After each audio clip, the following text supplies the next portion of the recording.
गुरु पूजा क्या है? सीधी सी बात समझिए कि जो गुरु की सेवा करता हो, गुरु के बताए हुए मार्ग पर चलता हो, गुरु के आदेश का पालन करता हो, गुरु के चरणों में प्रार्थना करता हो, उसे गुरु पूजा कहते हैं। गुरु के सामने चले जाएं और अक्षत, केला, मिश्री, मिठाई रख दें, अगरबत्ती खूब दिखावें गुरु जी को, नाकों में घुसा दें अगरबत्ती को, तो क्या उसे गुरु पूजा कहते हैं? एक मुट्ठी अगरबत्ती जला लीजिए, गुरु जी का नाक के पास रख दीजिए, गुरु जी खांसी करते करते वहीं मर जाएंगे, छींकते छींकते वहीं मर जाएंगे। ये गुरु पूजा नहीं है। हमारे यहाँ जो है एक बहुत बड़ा भ्रम है। जब लोग भगवान को, देवी देवता को, गुरु को याद करते हैं तो उसके सामने जाकर के अगरबत्ती जलाते हैं। अगरबत्ती का धुआं में इतना बड़ा बीमारी है, उस बीमारी का नाम लेना भी उचित नहीं है। जो अगरबत्ती का धुआं बार बार लेते हैं वो बहुत बड़ा रोग का शिकार हो जाएगा। उस रोग का इलाज नहीं है इस धरती पर। कितनों रुपया लगा दीजिएगा उसका इलाज नहीं होगा। इसलिए अगरबत्ती जलाना पूजा नहीं है। मंदिर में जाना, भगवान के सामने में एक पैर पर खड़ा हो जाना, प्रणाम करना, रुपया चढ़ा देना, मन की बात रख देना, यह पूजा नहीं है। पूजा है मन की पवित्रता। स्वामी शंकराचार्य अपने दर्शन में कहते हैं, तीर्थम परम किम स्वमनो विशुद्धम। उत्तम तीर्थ क्या है? जिसका मन शुद्ध है, उसे उत्तम तीर्थ कहते हैं। एक माता जी बोलबम शंकर भगवान का दर्शन करने गई और वहां से आई तो पड़ोसिया जो थी वो पूछती है कि माता जी आप जो शंकर भगवान के पास गई थी, क्या सब मांग के लाई? तो माता जी 3 बात बोलती है। नंबर 1 वाली बात सुनिए, वो क्या था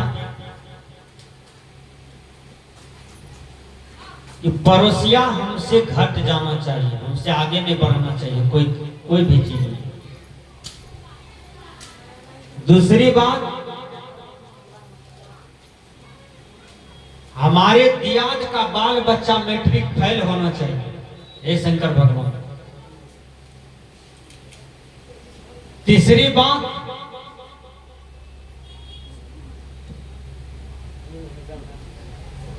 हमारे जो भैंसुर है उसको आप मृत्यु को प्राप्त करा दो। ये 3 बात वो माता जी बताई कि शंकर भगवान से हमने ये 3 बात मांग के लाई, कबूल करके आई। लोग भगवान के पास जाते हैं, वो वास्तविक में सच्चा भगवान नहीं है, क्योंकि यदि उस पत्थर की भगवान में शक्ति रहता तो पत्थर के भगवान के पास भी आंख होता है, नाक होता है, आंख होता है, ठोड़ होता है, हाथ होता है, पैर होता है, सब चीज कलाकार उसको देते हैं। और पत्थर के भगवान में जो नाक बनाते हैं, उस नाक में छिद्र रहता है, और वह छिद्र में यदि मक्खी घुस जाए तो उस भगवान में उतनी शक्ति नहीं है कि उस छिद्र से मक्खी को निकाल सकता है, नहीं निकाल सकता। इसलिए कहने का भाव है, गुरुवर कबीर कहते हैं, शक्ति तो आपके अंदर में है, जिसे हम आत्मा कहते हैं, चेतन कहते हैं। वह चेतन जब तक शरीर के अंदर में है तब तक जीवन हम कह सकते हैं। यह शरीर से जब आत्मा निकल जाए, चेतन निकल जाए, तब इसको जीवन नहीं कहा जाता है, इसको मुर्दा माना जाता है। गुरुवर कबीर कहते हैं पूरब दिशा हरि को बसा, पश्चिम अल्लाह मुकामा, दिल ही में खोज दिल ही मां खोज, यह करीमा रामा। विचार कीजिए, जिस राम के लिए दुनिया ललायित है, राम के दर्शन के लिए ललायित है, राम को देखने के लिए ललायित है, वह राम आपका स्वरूप है, आपका चेतन है, आपका आत्मा है, वह बाहर नहीं है। इसलिए गुरुवर कबीर कहते हैं, मोको कहां ढूंढेर बंदे, मैं तो तेरे पास हूं। ये बंदे मुझे बाहर मत ढूंढो, मैं तो तुम्हारे ही पास में रहता हूं। आप लोग भजन में बार बार गाते हैं, सुनते हैं, बोलते हैं, वो क्या है? राम के भजन करो हायरे मन चोरवा। राम को जाने हैं वो राम क्या है? एक राम अयोध्या में हुआ और वह दशरथ नंदन कहलाता है। वह राम भी अपने कर्म के अनुसार फल भोगे हैं। कभी बचपन में गुरुकुल में है, गुरुकुल से जब घर आए तो वहां कुछ दिन पिता माता के साथ रहते हैं राम, और गुरु के अनुसार, माता पिता के अनुसार बहुतों राक्षस का वध किए राम। उसके बाद राम को वनवास हो जाता है, राम चले जाते हैं वनवास। जब वनवास गए तो वनवास में कई राक्षसों का वध किए। उसके बाद उसकी पत्नी का अपहरण हो जाता है। मां सीता को रावण लेके चला गया और सीता की खोज में राम नाना प्रकार की संताप दुख को सहते हैं। भगवान राम बानर से दोस्ती करके, बानर से मित्रता करके अनेक प्रकार की शक्ति का संग्रहित करके रावण पर विजय प्राप्त किया और बहुत टेंशन दुख को भगवान राम झेले। कर्म का फल देवी देवता भगवान को भी नहीं बख्शता, साधु गुरु महात्मा ये किसी को नहीं बख्शता। दरिया साहब की वाणी है, कहे दरिया नहीं बाँचियो, बिना दिए कर्मदंड, कहां भागी जीत जइहो, 7 द्वीप 9 खंड। कहते हैं कि आप जो कोई भी कर्म करते हैं वह कर्मों का परिणाम ही आपके सामने में आता है। यदि आपने सुख वाला काम किया होगा तो सुख आता है, यदि आपने दुख वाला काम किया होगा आपके सामने में दुख आता है। बोलिए, आप किसी का हत्या कर दीजिए, किसी का बलात्कार कर दीजिए, या भगवान के भक्त हैं, आप थाना चले जाइए, कहिए बड़ा बाबू हम एक लड़की का बलात्कार किए हैं, एक आदमी का हत्या किए हैं, या आपके पास खड़े हैं, हम भगवान के भक्त हैं, शिव जी तो माफ कर दिए, ब्रह्मा जी विष्णु जी तो माफ कर दीजिए, आप माफ कीजिएगा? थाना प्रभारी माफ करेंगे आपको? तुरंत हथकड़ी लगा के आपको हाजत में बंद कर देंगे और आपको जेल में भेज देंगे, आपका सजा होगा। तो आपके कर्म आपको सुख देते हैं, आपको दुख देते हैं। जब किसी को दुख होता है तो वो क्या कहता है भगवान, हे देवी देवता हमें आप इतना दुख क्यों दिए हो? लेकिन रामायण क्या समझाते हैं, काहुन कोई सुख दुख दाता, निज कृत कर्म फल भोग सुन भराता। भगवान राम लक्ष्मण को कहते हैं, ये मेरे भराता, कोई किसी को सुख दुख देने वाला नहीं है। सुख और दुख मनुष्य अपने ही कर्मों से रचता है और उसे भोग करके ये दुनिया से चला जाता है। लेकिन कर्म फल भोग इतना दूर तक जीव को पछाड़ता है, केवल एक जन्म में भोग समाप्त नहीं होता है। कर्म फल इतना तगड़ा है कि 1000 जन्म का यदि बुराई है तो आपको इस जन्म में भी भोगना पड़ सकता है। 1000 जन्म के पहले भी यदि कोई पुण्य कर्म है, कोई अच्छा कर्म है, तो वो आपको भोगना पड़ेगा। इसलिए कबीर साहब भी कहते हैं बीजक में, आपन कर्म न मेटो जाई, कर्म का लिखा मिटा दो कैसे, जो युग कोटि सिराई। आप देखे होंगे कहीं लिखा हुआ रहता है कि कर्म ही पूजा है, कर्म ही पूजा है। इसका मतलब क्या होता है? आप जहां भी रहें और जिस अवस्था में रहें, आप कुछ न कुछ करते रहते हैं, उसे ही कर्म कहते हैं। यानी मन वाणी शरीर के द्वारा जो क्रिया होती है उसे कर्म कहा जाता है। कोई भी कर्म करने से पहले सोचिए कि इसका परिणाम क्या होगा, क्योंकि परिणाम कर्मों का ही आता है। इसलिए यदि आप एक एक सुयोग कर्म करेंगे, अच्छा कर्म करेंगे, तो दुनिया के महान स्टेज पर आप चढ़ जाएंगे। क्योंकि भगवान कर्म से मनुष्य बनता है, देवता मनुष्य कर्म से बनता है। उसका जन्म नहीं होता है भगवान और देवता का, वह कर्म से ही बनता है। देखिए रावण का नाम पर लोग थूक फेंकते हैं, क्योंकि रावण का कर्म रावण को अपूज्य बना दिया और राम के कर्म राम को पूजनीय बना दिया। लक्ष्मण के कर्म, भरत का कर्म, दोनों भाई के कर्म पूजनीय हो गया, प्रशंसनीय हो गया, उदाहरण स्वरूप हो गया। सोचने योग्य बात है, भगवान कृष्ण और कंस दोनों का जीवन समकालीन है, लेकिन कंस की कहीं पूजा नहीं है और कृष्ण का घर घर में पूजा है। तो जो आसुरी वृत्ति के हैं, राक्षसी प्रवृत्ति के हैं, जो जीवन भर कुकर्म किया है, तो वह पूज्य नहीं है, वह सम्मानित नहीं है। इसलिए भगवान राम, भगवान कृष्ण, महात्मा गांधी, विनोबा जी, डॉक्टर अंबेडकर, डॉक्टर मनोहर लोहिया,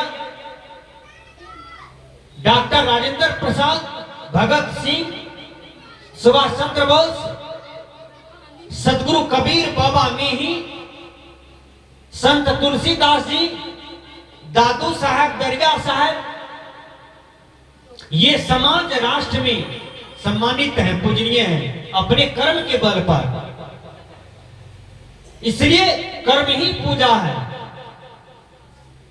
आज हम लोग गुरु पूजा के अवसर पर यहां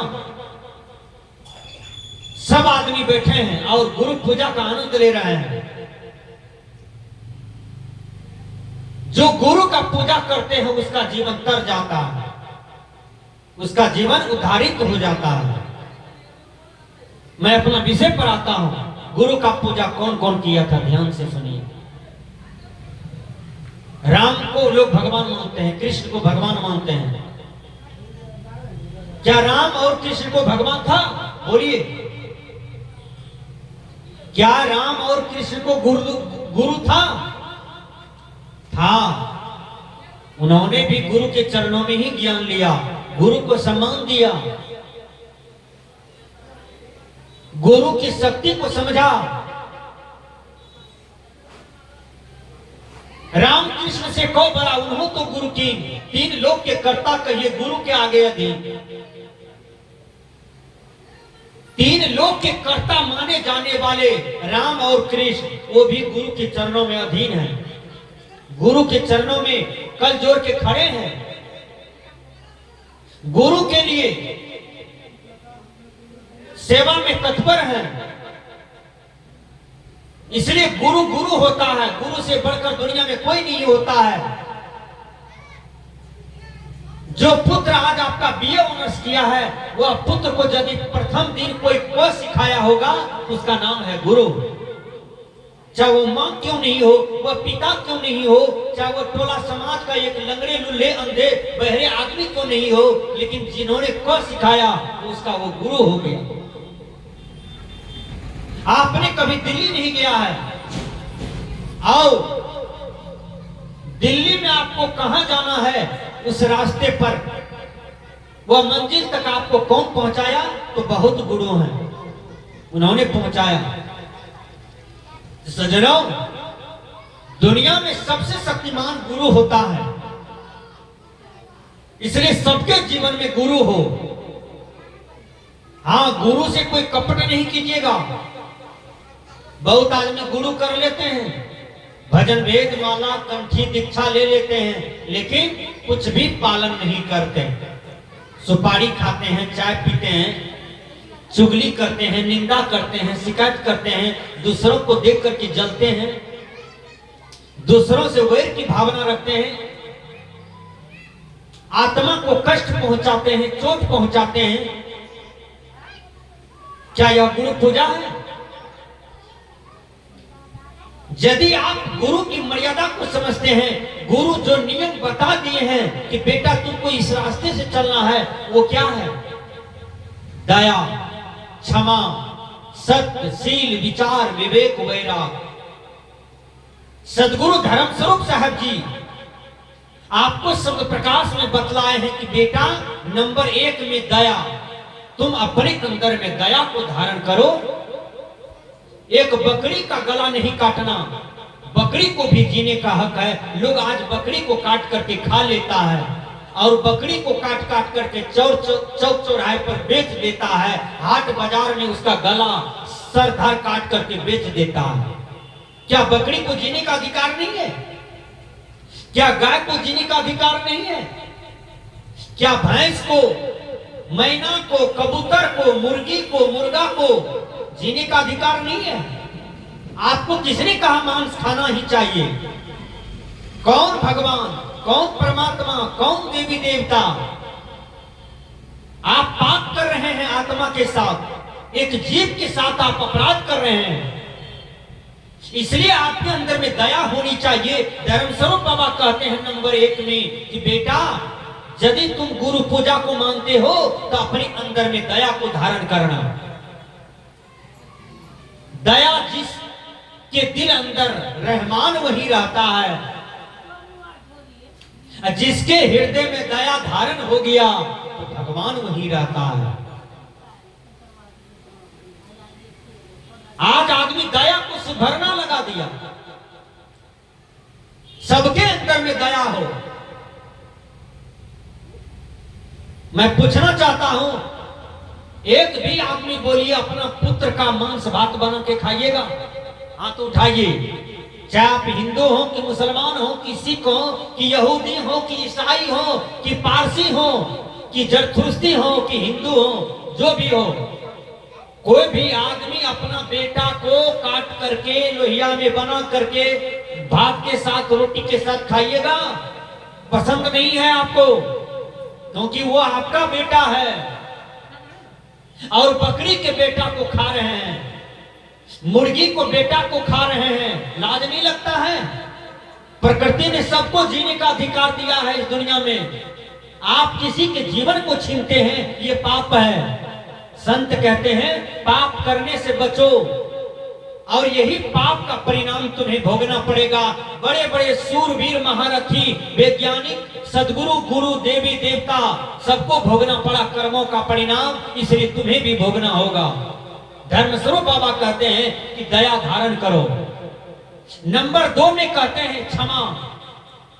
हर आदमी से दुनिया में गलती होती है, और जो कमजोर है मैं उसको दंड दे दिया, और जो संसार में धनवान है, विद्वान है, बलवान है, जिसका पहुंच है, जो रुपया पर सोता है, दौलत पर सोता है, दौलत की नशा में चलते हैं, उसे आप, उन्होंने 1000 गलती किया, आप उसे दंड नहीं देते हैं, लेकिन जो कमजोर है उसको आप दंड देते हैं। बोलिए ये कहां का न्याय है? एक बार की बात है, बादशाह की पत्नी छत पर सो रही थी और गर्मी का मौसम था। उन्होंने अपने हाथ में बंदूक ले लिया, तो बादशाह अभी सोए थे नींद में। बादशाह की पत्नी बंदूक घोड़ा तान करके उसमें गोली था लोड, और फायरिंग कर दी। वो गोली निकल करके,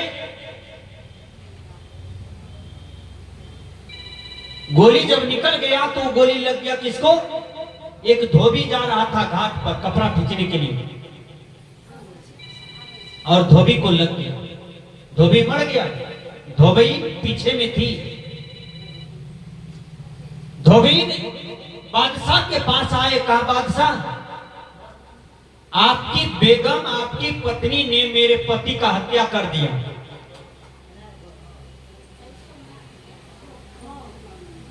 तो बादशाह कहते हैं कैसे हत्या किया? कहा आप छत पर सोए थे, आपकी पत्नी बंदूक निकाल करके हमारे पति को मार दिया, हम भी पीछे में थे, हमने आंख से देखा। और राजा पूछते हैं अपनी पत्नी से, क्या तूने वाकई में मारा है? कहा हाँ हम मारे हैं, लेकिन अचानक लग गया, हम उसको नहीं मार रहे थे, हम सोच रहे थे कि देखें कैसा होता है, बंदूक कैसे आबाद किया जाता है। लेकिन राजा नहीं समझा। राजा ने 10,000 आदमी को बुलवा लिया, बादशाह आओ। धोबी की पत्नी के हाथ में तलवार दे दिया, कहा तुमको विधवा रानी बनाया, कहा तू भी इसको विधवा बना दो, लो मेरा गला काट दो, यही न्याय है। विचार कीजिएगा। तो कमजोर को हम दंड देते हैं, लेकिन जो बलवान है समाज में उसे दंड नहीं देते हैं।